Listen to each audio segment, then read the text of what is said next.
buenos días amigos, amigas, bienvenidos un día más a este canal de YouTube de Valver Formación, donde subimos vídeos de contabilidad, de finanzas, de tributario y mucho más. Bueno, en el día de hoy vamos a subir un vídeo en el cual vamos a dar una pequeña explicación sobre el IRPF. Son pinceladas muy generales, o sea, porque el IRPF evidentemente es bastante extenso. Pero bueno, vamos a dar unas pinceladas sobre el IRPF. Recordaros a todos que si queréis prepararos las posiciones con nosotros, comenzamos en octubre el grupo de D0, de técnicos, agentes, inspectores de Hacienda. Por otro lado, si estáis ya comenzado, pues que sepáis que tenemos grupos de 1 año y de 2 años. Bueno amigos, sin más dilación, pasamos a la acción. Bueno, pues continuamos con el tema del sistema fiscal español, los principios. Vale, entramos en el punto 3, principales impuestos y sus características.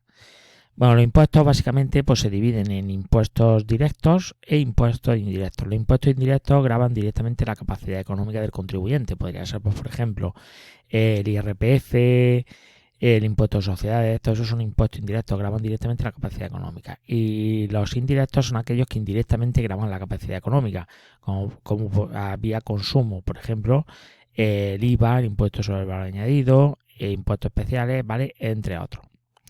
Vale, vamos a comenzar con los impuestos directos. Comenzamos con el primero. El primero es el IRPF. Vale, pues el IRPF, el impuesto de la renta a las personas físicas, ¿vale? Pues está regulado en la Ley 35/2006 de 28 de noviembre y por otro lado se desarrolla en su correspondiente reglamento, que es el Real Decreto 439/2007 de 30 de marzo. Vamos a empezar por su naturaleza. ¿Cuál es la naturaleza del IRPF? Todo esto está regulado en los artículos de la ley del IRPF. Bueno, pues es un tributo de carácter personal y directo, ¿vale? ¿Qué quiere decir eso? Porque tiene en cuenta las circunstancias personales de la persona y por otro lado también directo quiere decir que grava directamente la capacidad económica. Y aquí aparece otra vez los principios que hemos visto anteriormente en el artículo 31 de la Constitución. Principios de igualdad, generalidad y progresividad. Supone que esto se aplica a todos los tributos. La renta de las personas físicas de acuerdo con su naturaleza y sus circunstancias personales y familiares, ¿vale? Bueno, hay que tener cuidado, se tiene en cuenta las circunstancias personales, quiere decir, si una persona tiene hijos, si una persona está casada, si una persona convive con los padres, en fin, todo eso lo tiene en cuenta a la hora de calcular el IRPF. Por otro lado, vale, el objeto de este impuesto es la renta del contribuyente. Entiéndese renta del contribuyente, totalidad de sus rendimientos, ganancias y pérdidas patrimoniales y las imputaciones de renta que se establezcan por ley. Y es independiente donde se hubiesen producido y cualquiera que sea la residencia del pagador. Quiere decir que si una persona, vale, vive aquí en España, tiene su residencia en España, resulta que obtiene rentas en Venezuela, pues evidentemente tendría que tributar aquí en España. Por otro lado, si vamos a suponer, vale, que un español resulta que trabaja para una empresa americana, ¿vale? Bueno, pues las nóminas que recibe, pues se supone que tributaría aquí en España, o mejor, para que se vea de otra forma, un autónomo que resulta que le presta servicio a una empresa alemana, ¿vale? Una empresa alemana le presta un servicio de asesoría, por lo tanto, pues se supone que tendría que tributar el pagador, aunque sea alemán, como la persona está prestando aquí su servicio en España, pues se supone, o es residente en España, tendría que tributar aquí en España. Por otro lado, el hecho imponible es la obtención de renta del contribuyente. ¿Qué se considera aquí renta del contribuyente? Vale, por el IRPF se considera renta del contribuyente por lo siguiente. Los rendimientos del trabajo. ¿Qué se engloba aquí dentro de los rendimientos del trabajo? Pues, por ejemplo, una persona que trabaja para una empresa y percibe una nómina. Tendría que tributar, esos son rendimientos del trabajo. Rendimientos de capital. Bueno, aquí tenemos el mobiliario y el inmobiliario. ¿Qué es un rendimiento de capital mobiliario? Pues, por ejemplo, tenemos un dinero, lo metemos en una cuenta corriente y nos genera interés. Eso sería un rendimiento de capital mobiliario. ¿Y qué es un rendimiento de capital inmobiliario? Pues una persona resulta que tiene una segunda vivienda y la tiene alquilada. Por eso le genera una renta de capital inmobiliario, el alquiler. Rendimiento de actividad económica. Es el típico autónomo. Una persona, ¿vale? Que es vamos a suponer, un abogado que tiene su despacho. Por lo tanto, tributaría por rendimiento de actividad económica. Las ganancias y pérdidas patrimoniales. Pues esto, por ejemplo, imaginaros una persona, ¿vale?, que vende su vivienda, la vende en el mercado, por lo tanto, le generaría una ganancia y una pérdida patrimonial, que normalmente se suele calcular precio de venta menos precio de adquisición. Por otro lado, las imputaciones de renta. Las imputaciones de renta, ¿vale? Pues, por ejemplo, imaginar una persona que tiene una segunda vivienda y esa segunda vivienda no la tiene alquilada, ¿vale? Pues bueno, pues la ley entiende que tiene capacidad económica porque tiene una segunda vivienda. Al no tenerla alquilada, pues le genera una imputación de renta que está regulada en el artículo 85 de la ley del IRPF. Ahora, con respecto al hecho imponible, pues hay que precisar ciertas cosas, ¿vale? A efectos de determinación de la base imponible y del cálculo de impuestos, la renta se clasifica en general y del ahorro. Bueno, la renta general, ¿vale? Normalmente pues suele ser, ¿vale? Pues una persona que trabaja una nómina, de una nómina, se considera como algo general, una renta general. Sin embargo, todo lo que sea ahorro, o sea, que una persona lo que se incentiva el ahorro, pues sería renta del ahorro. Pues, por ejemplo, una persona que resulta que tiene unos depósitos en un banco y le generan unos rendimientos de capital mobiliario, pues eso se consideraría como renta del ahorro, porque se incentiva, digamos, el ahorro. Por otro lado, no está sujeta a este impuesto la renta que se encuentre sujeta al impuesto de sucesiones y donaciones. Esto es muy importante, ¿vale? Por ejemplo, si una persona fallece y los hijos reciben el patrimonio de su padre, pues evidentemente no va a tributar por el impuesto de sucesión, no va a tributar por el IRPF, sino que tributaría por el impuesto de sucesiones y donaciones. Por otro lado, se presume retribuible, salvo que se demuestre lo contrario. Evidentemente, se supone que la administración presume, le corresponde demostrar lo contrario al obligado tributario, las prestaciones de bienes, derechos o servicios susceptibles de generar rendimiento del trabajo o del capital, ¿vale? Imaginaros, por ejemplo, una persona, ¿vale?, que está trabajando en una empresa y por lo que sea resulta que le están pagando en B. Si la administración te pilla, pues evidentemente se considera que es una presunción de renta. Quiere decir, presume que ahí se está prestando se está prestando, digamos, por parte del trabajador, está aportando su trabajo a la empresa. Eso debería de ser remunerado, por lo tanto debería de generar una renta del trabajo. Si se supone que la administración, evidentemente, te va a imputar esa presunción.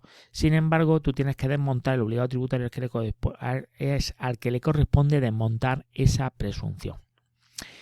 Luego, por otro lado, ¿vale?, con respecto a los contribuyentes por este impuesto, pues las personas físicas que tengan su residencia habitual en territorio español, las personas físicas que tuviesen su residencia habitual en el extranjero por alguna de las causas previstas en el artículo 10 de la Ley 35/2006. O sea, son aquellas personas que se supone que ejercen cargos diplomáticos, que están en embajadas, que están en consulados fuera de España. Pero son españoles, evidentemente, ¿vale? Por lo tanto, los que tengan la residencia habitual en territorio español. Normalmente, si tienes residencia habitual en territorio español, si tú vives aquí más de 183 días al año. Luego, por otro lado, ¿vale?, la base imponible pues estará constituida por la renta del contribuyente. O sea, habría que sumar por todos los rendimientos que hemos comentado anteriormente: rendimiento del trabajo, rendimiento de capital, rendimiento de actividad económica, ganancias y pérdidas patrimoniales, las imputaciones de renta y todo eso, ¿vale? Pues se supone que te generaría la base imponible. Por otro lado, la base liquidable será el resultado de practicar en la base imponible, en lo que establezca la ley, las reducciones por atención a situaciones de dependencia y de envejecimiento, pensiones compensatorias, ¿vale?, lo que da lugar a base liquidable general y del ahorro. Bueno, pues una vez que una vez que tenemos la base imponible, le quitamos todas estas reducciones y nos daría el siguiente que nos daría sería la base liquidable, que también se divide en general y del ahorro. Ya lo hemos explicado anteriormente, he puesto un ejemplo, lo que se considera como base general y del ahorro. Y luego tenemos los mínimos personales y familiares.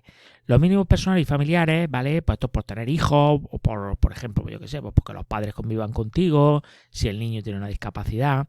Bueno, pues todo eso se tiene en cuenta. Y también, pues, las circunstancias del contribuyente. Lo que dará lugar, pues, a base líquida, lo que da lugar con esta mínimo personal y familiar es la parte, se considera como la parte base liquidable, que por destinarse a satisfacer las necesidades básicas personales o familiares del contribuyente no se somete a tributación por este impuesto, ¿vale? Bueno, el legislador en su momento ha establecido estos mínimos personales y familiares pues por el tema. Por ejemplo, una persona pues, por tener un hijo, pues tienes derecho a un mínimo. Pues se supone que es lo que establece el legislador, pues por darle de comer a ese niño durante el año, ¿vale? Por ejemplo, ¿vale? Por otro lado, ¿vale?, tenemos la cuota íntegra estatal, que es la suma de las cantidades resultantes de aplicar los tipos de gravamen a la base liquidable general y del ahorro respectivamente. Vale, una vez que tenemos que tenemos que calcular la base liquidable, pues evidentemente la aplicamos sobre ella. Tenemos que irnos a los tramos. Ya sabéis que IRPF es un impuesto que va por tramos. Por tramos quiere decir de 0 a 10.000 tributa a lo mejor un 5%. De 10.001 a 20.000 tributa un 25%. Bueno, me lo estoy inventando, ¿vale? Pero bueno, es lo que aparece en la ley del IRPF. Vale, pues una vez que le aplicamos eso, nos daría la base liquidable, nos daría la cuota íntegra, ¿vale? Por otro lado, dicho tipo de gravamen también se establece en función de una escala de gravamen que aplica a los tipos progresivos, conforme a la renta objeto de gravamen. Como digo, se supone que esto va por tramos. Cuanto más gana, pues se aplica el principio de progresividad. Se supone que más tienes que pagar, ¿vale? Por otro lado, la cuota íntegra autonómica también es el resultado de aplicar las tarifas establecidas por las respectivas comunidades autónomas y en su defecto las contenidas en las propias leyes del impuesto. Bueno, aquí cuando llegamos a la cuota íntegra pues se parten dos trozos también. Tenemos por un lado la cuota íntegra estatal y la cuota íntegra autonómica. Se trata de aplicarle a las bases liquidables por los tramos que se establecen tanto en la ley estatal como en la ley autonómica. O sea, el impuesto, el IRPF, es un impuesto también que ciertas competencias están transferidas a las comunidades autónomas. Por lo tanto, ¿qué puede ocurrir aquí? Pues puede ocurrir que las comunidades autónomas tengan establecidas unas tablas también progresivas para aplicar a la base liquidable. Si no establece la comunidad autónoma, no ha regulado esto, pues evidentemente se aplica las tablas, o sea, la escala, ¿vale?, que establece la legislación estatal, ¿vale? Bueno, por otro lado, pues tenemos lo siguiente. La cuota líquida estatal será el resultado de disminuir la cuota íntegra estatal en el importe de las deducciones previstas en la ley. Bueno, las deducciones previstas en la ley, pues se me ocurre ahora mismo una. Podría ser una deducción por maternidad, por ejemplo, ¿vale? Pues una vez que se produce estas deducciones, pues nos daría la cuota líquida estatal. La cuota líquida autonómica pues también será el resultado de disminuir la cuota íntegra autonómica en el importe de las deducciones que prevía la ley y las deducciones aprobadas por las respectivas comunidades autónomas. Como he dicho anteriormente, el IRPF es un impuesto, ¿vale?, que también las comunidades autónomas pues pueden regular ciertos aspectos. Ya por último, ¿vale?, pues la cuota diferencial. La cuota diferencial pues es el resultado de minorar la cuota líquida total del impuesto, que será la suma de la cuota líquida estatal y autonómica, en los siguientes importes. Por ejemplo, por la deducción por doble imposición internacional. Pues esto puede ser si tú has tenido, por ejemplo, imaginaros que una persona ha invertido en acciones de una empresa francesa. Pues evidentemente cuando recibe el dividendo tiene que tributar allí. Por lo tanto, como se lo tiene que imputar aquí también en España, pues tributaría dos veces, allí en Francia y en Alemania, Francia y en España. Por lo tanto, para evitar doble imposición, pues se establecen estos acuerdos de doble imposición. Por otro lado, la deducción establecida en el régimen especial de atribución de rentas y de cesión de derechos de imagen, ¿vale? Bueno, pues son ciertas deducciones establecidas para el tema de atribución de renta. Por otro lado, cuando el contribuyente adquiere su condición de cambio de residencia, pues las retenciones de ingresos a cuenta, así como las cuotas satisfechas del impuesto sobre la renta de no residentes y las devengadas durante el periodo impositivo en el que se produzca el cambio de residencia, ¿vale? Bueno, pues esto cuando se produce un cambio de residencia, pues hay una serie de retenciones que se supone que también se las puede meter en renta, como para pagar menor importe. Y por último, que estas son las más habituales, por las retenciones y los ingresos a cuenta y los pagos fraccionados previstos en la ley del impuesto y en sus normas de reglamento de desarrollo. Bueno, pues aquí tenemos las retenciones, pues por ejemplo, cuando una persona trabaja en una empresa, cuando le pagan la nómina, la empresa le quita al trabajador una parte de esa retención que tiene en cuenta sus circunstancias familiares, personales y todo eso, y lo ingresa en la hacienda pública. Los ingresos a cuenta pues suele darse sobre todo cuando tenemos un rendimiento en especie.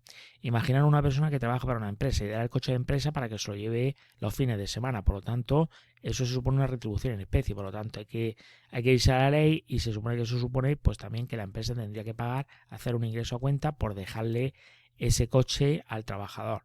Y los pagos fraccionados, pues esto se aplica sobre todo en el tema de los autónomos. Los autónomos durante los trimestres tienen que hacer lo que se llama los pagos fraccionados. Por lo tanto, es un anticipo a cuenta del impuesto que posteriormente se lo pueden deducir, ¿vale? Bueno, pues hasta aquí el IRPF.